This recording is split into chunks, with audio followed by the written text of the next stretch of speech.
Okay. In this problem, we are going to look at a differential calculus problem. It looks like it has been framed in terms of an integral, but actually it is pretty easy. So let's get into it. Let g of x be a real valued function,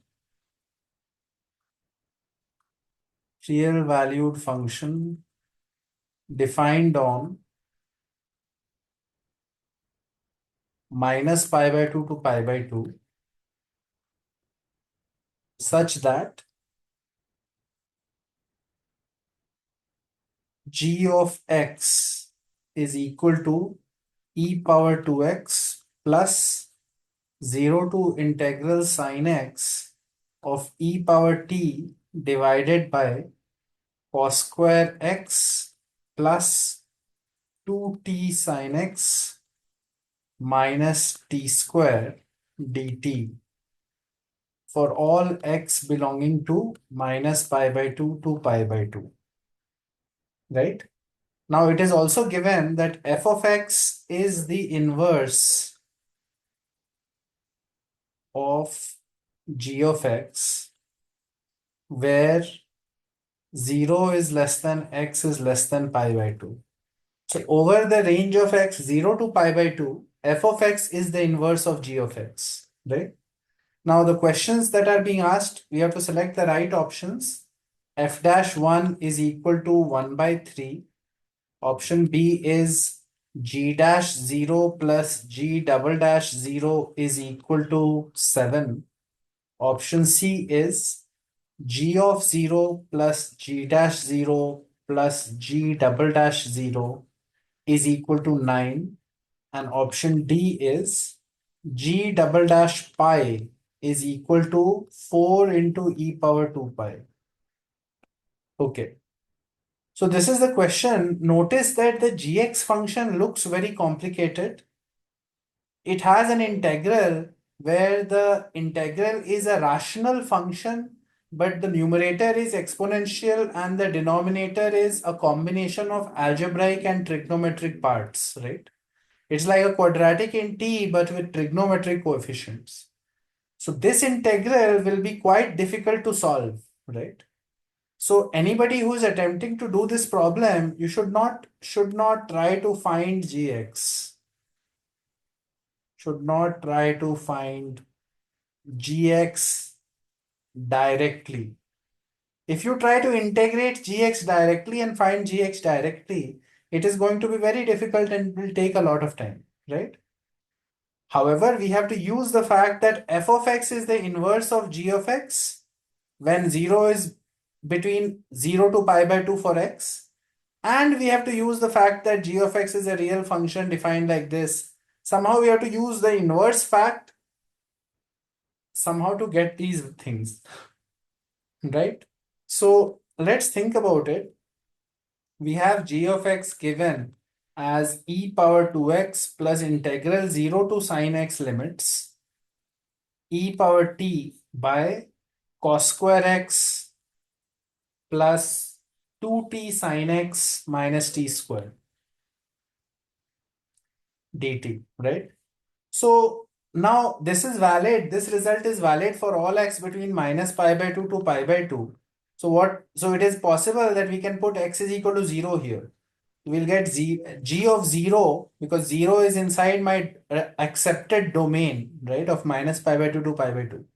So if you put 0 here, you will get e power 0 plus 0 to 0. It doesn't matter what the integral is. The limits are from 0 to 0 because sin x will be 0 at x is equal to 0.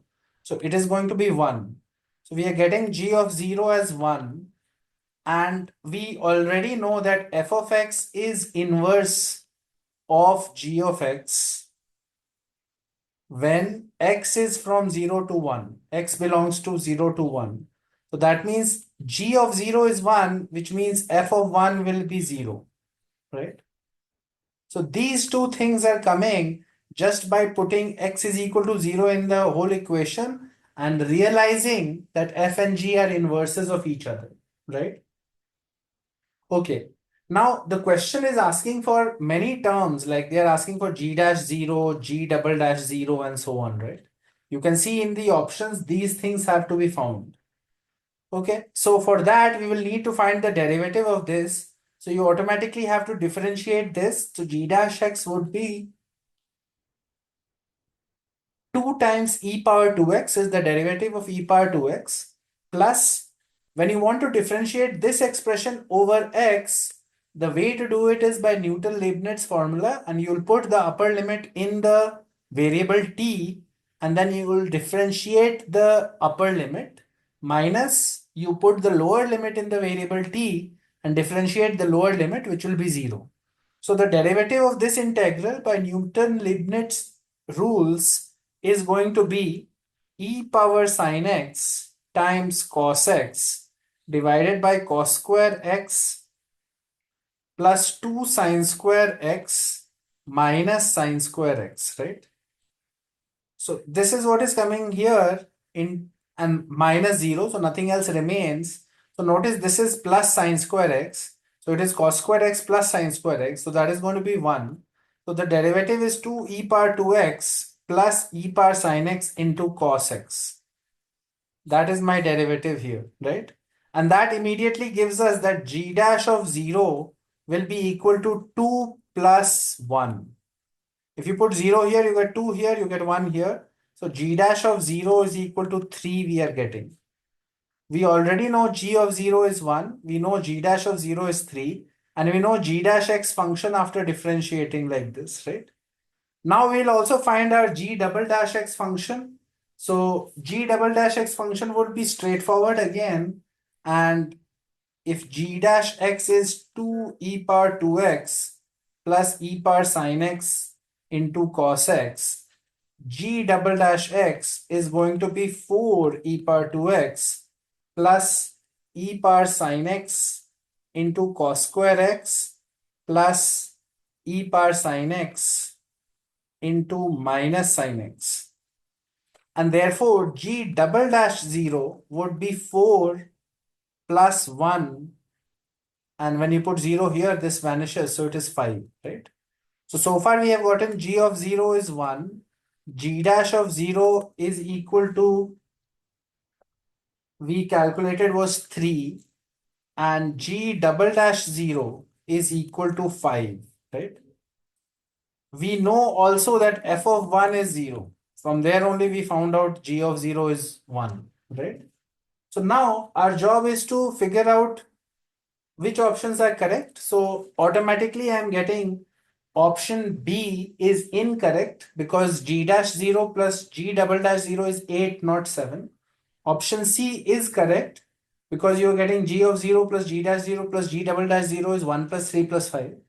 Option D we can say by putting pi as x. So g double dash pi is going to be 4 e power 2 pi plus cos of pi is minus 1. So it is going to be 1 here. And here you are getting a minus sine pi. When you put it, becomes 0, right? So it becomes 4 e power 2 pi plus 1. So option D is also incorrect, right? And now the only option that is left for us is option A, where they are asking us for the value of f dash of 1, right? Now f dash of 1, we don't know the function gx, right? So we don't know g of x. So obviously we don't know f of x also. G of x and f of x are inverse of each other, right? So the only way to find the derivative of the inverse function here would be to take advantage of the fact that whenever two functions are inverses of each other, if f and g are inverse of each other, you can say f of g of x will be x, or you can say g of f of x would be x, right? So now our job is to find f dash of 1 by 3, right? So in order to do that, I would try to write it like this. I will take the derivative of this function. So if I do derivatives on both sides, I will get g dash f of x times f dash x is equal to 1, right? from this I can say g dash f of x is equal to, or what I can say is f dash x is equal to 1 over g dash f of x, right? And what value do we need? We need f dash of 1 by 3. So I have to put x is equal to 1 by 3 in this situation. So I'll get f dash of 1 by 3 is equal to 1 by g dash of f of 1 by 3, right? F of 1 by 3, right? So far we don't know that yet.